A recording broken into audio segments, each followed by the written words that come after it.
Your phone buzzes at 6:12 in the morning, and it's not your alarm. It's Marisol, the property manager for the 6-unit building on Delridge, letting you know a pipe burst in Unit 4 sometime overnight, and there's now water pooling in the stairwell. You read the message flat on your back in the dark, and before your feet even touch the floor, you've already run calculations. Nobody watching your life would ever guess you're capable of running that quickly. Emergency plumber, probably $600.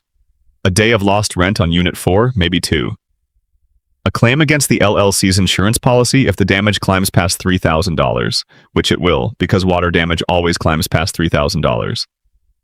You type back a single line, call Ruiz Plumbing, I'll cover the deductible. By 6:14, you're in the shower, and by 6:20, the crisis belongs to Marisol again, not you. This is Tuesday. This is most Tuesdays. You're 43 years old. You control 10 separate businesses through a structure almost nobody alive fully understands, and now your first move of the day was resolved in under 8 minutes without a single person you'll interact with today ever knowing it happened. Nobody engineered this on purpose. Not really. Not in the sense of some master plan sketched out on a whiteboard somewhere. It built up the way a coastline builds up, one wave at a time, until one day you looked up and there was an actual shape to it that hadn't existed 5 years earlier. The rental properties came first, back when you were 29. 4 buildings acquired slowly with money that took years to save. Then a car wash you picked up at 33 because the owner was retiring, and the numbers made sense in a way that felt almost embarrassing to walk away from. Then a small logistics company at 36 and a landscaping business at 38 that you mostly bought because the man running it, a contractor named Delmar, was about to shut it down rather than deal with a lawsuit from a disgruntled former employee, and buying it out from under that mess turned out cheaper than starting one from scratch. By 41, you held a stake in a dental practice, a laundromat chain spanning 14 locations, a small manufacturing operation that makes packaging components nobody outside the industry has ever heard of, and a minority position in a friend's software startup you never bring up because explaining seed stage equity tends to end dinner party conversations rather than start them. 10 businesses. One person carrying the entire wiring diagram in his head. Nobody else has ever seen the full picture. The architecture underneath it looks nothing like what people imagine when they picture some mysterious, wealthy man running a corporate empire from behind a desk. There's no war room, no bank of monitors, no assistant hovering nearby with a tablet. There's a holding company, formed 6 years ago on Denise's advice, that owns a controlling stake in each of the 10 operating entities. Beneath the holding company sit 10 separate LLCs, each one walled off from the others the exact same way the rental units were walled off years earlier. So that if the laundromat chain gets hit with a slip-and-fall lawsuit, the logistics company, the dental practice stake, and the rental buildings all sit safely behind a legal firewall that has nothing to do with luck and everything to do with $340 an hour paid to a lawyer a decade ago. Above the holding company sits a trust, and above the trust sits nothing, because the trust is where the paper trail intentionally runs out of road. You are the trust's sole beneficiary. You're also, on every document that actually matters, almost completely invisible. What separates 10 businesses from 2 isn't the money, it's the load. You learned this the hard way with business number 6, the laundromat chain. When you tried running it exactly the way you'd run the rentals, checking in personally, knowing the manager by name, reviewing the weekly numbers yourself line by line. It nearly broke you. There are only so many hours in a day, and a business owner insisting on being the single point of failure for 10 different operations isn't building an empire. He's sprinting toward a breakdown armed with better spreadsheets. So somewhere around business number 7, the manufacturing stake, you stopped trying to be the operator and started becoming something closer to an air traffic controller instead. Each business has its own general manager or managing partner. Each one reports up through a completely different channel, an email chain, a monthly call, a quarterly packet, and none of those channels ever cross paths. The car wash manager has never once met the logistics company's operations lead. The dental practice's office manager doesn't know the laundromat chain exists, has no reason to, has never even asked. You're the only wire running through all 10 rooms simultaneously. That wire technically has a name, though it isn't yours. On paper, the entity sitting above the holding company and beneath the trust is called Something that means absolutely nothing. 3 words that don't search well online, don't sound like a person, don't sound like much of anything at all. Your accountant, a careful and unhurried man named Whitfield who's worked with you for 9 years, sees every dollar moving between the 10 entities and the holding company, and has never once asked what the trust is actually called, or who ultimately benefits from it, because that isn't the piece of the picture he was hired to see. Your bookkeeper, a woman named Eileen who works 4 hours a day from her home 2 states away, reconciles 10 separate sets of books every single month, and has never met Whitfield in person, has spoken to him maybe 6 times by phone across 3 years, and has no idea the 10 businesses she reconciles are connected to one another at all. She believes she has 10 separate small business clients, and in a structural sense, she genuinely does. Denise, your attorney, sees the trust and the holding company and the entire legal skeleton connecting everything. But she's never once looked at a single operating profit and loss statement, has never asked what the laundromat grossed in July versus January. Because that level of detail isn't risk exposure to her, it's just noise to someone billing $340 an hour to keep the walls standing. 3 people, 10 businesses. Nobody holds more than a third of the actual picture, and the third each of them holds doesn't overlap with the others in any way that would let 2 of them compare notes and accidentally reconstruct the whole. You built it that way on purpose, the same instinct that put the rental properties in separate LLCs a decade earlier, just scaled upward until it stopped being a legal precaution and became something closer to a personal philosophy. The fewer people who can see the total, the fewer people who could ever hand that total to someone else, whether out of malice, carelessness, or just an offhand comment at the wrong dinner table. Here's the part that never makes it into the highlight reel. Running things this way is exhausting in a specific, quiet, cumulative way that doesn't register as exhaustion from the outside. There's no single dramatic crisis most weeks, just the constant weight of being the only node the entire network runs through, permanently, with no real vacation from it. Because vacations don't stop pipes from bursting, or employees from quitting, or a health inspector from showing up unannounced at the laundromat on 4th Street. You've taken exactly 1 genuine vacation in the last 4 years, 9 days in a rented house with spotty Wi-Fi. By day 3, you'd already fielded 11 calls, approved 2 emergency repairs, and talked Delmar off the ledge after a landscaping crew member backed a truck into a client's fence. Your wife, Teodora, watched you handle all of it from a beach chair 20 feet away and didn't say a word, because she's watched you do this for years now and has stopped expecting the vacation, where you actually fully disappear. Teodora is one of exactly 4 people on Earth who knows the real number. Not Whitfield, who sees the flows but never the sum. Not Eileen, who sees 10 small businesses and nothing more. Not Marisol, not Delmar, not a single one of the general managers who report to you monthly and think of you as an investor, maybe a busy one, but not as a man worth, according to last quarter's consolidated summary, sitting unopened in your inbox for 2 full days because you already knew roughly what it would say, $61 million. Teodora knows because she has to. Denise knows because the trust requires it. Whitfield knows the aggregate cash position because the taxes demand it, though even he's admitted, more than once, half joking, that he's never actually seen the entire sum sitting in one place the way you presumably do. And a family office consultant you brought on 18 months ago, a woman named Priyanka who helps coordinate tax strategy across all 10 entities at the highest level, understands the overall shape of it without ever having met you face to face.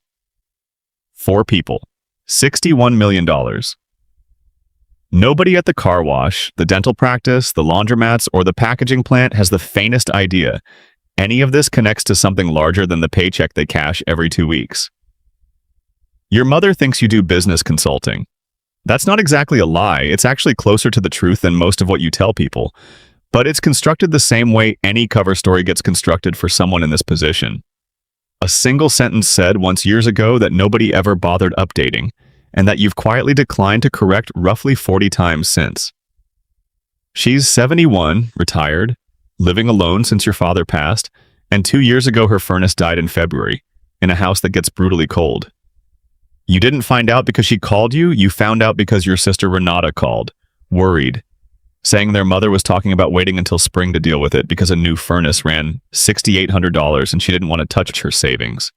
You called an HVAC company 2 towns over, one of your logistics company's actual vendors, and had them quote it as a loyalty discount promotion that happened to bring the price down to something your mother could comfortably pay from her own account over 4 months, with the remaining difference, $4,100, routed through the holding company as a marketing expense for a discount program that technically existed for exactly one household.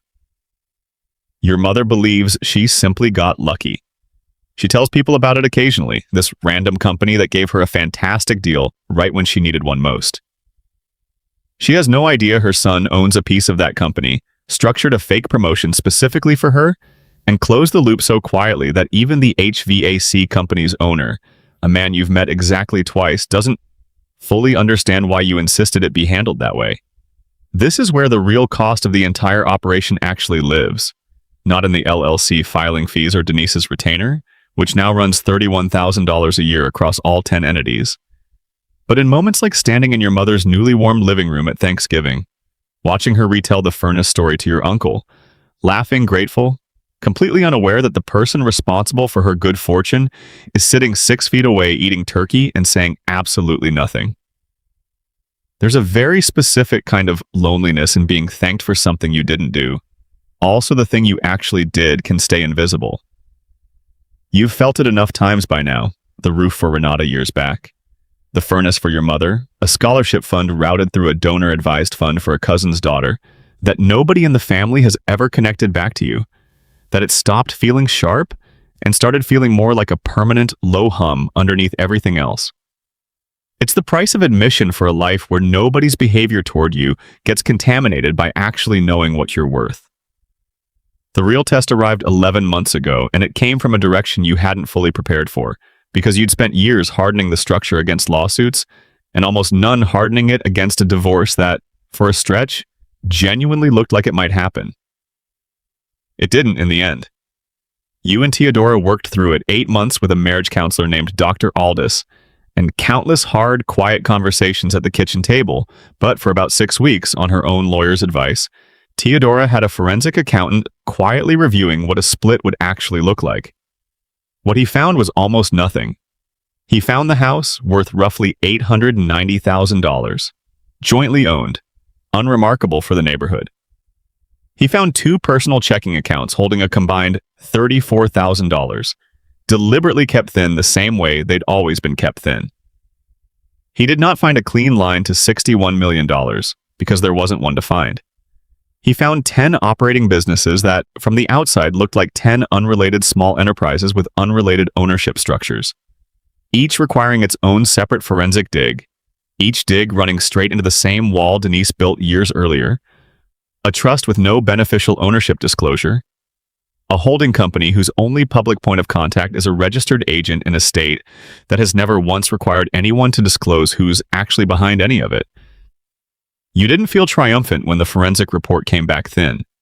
You actually felt sick, sitting in Denise's office as she walked you through what the accountant had and hadn't found, because the exact thing that had protected the assets during a hypothetical divorce was the very same thing that had helped strain the marriage in the first place.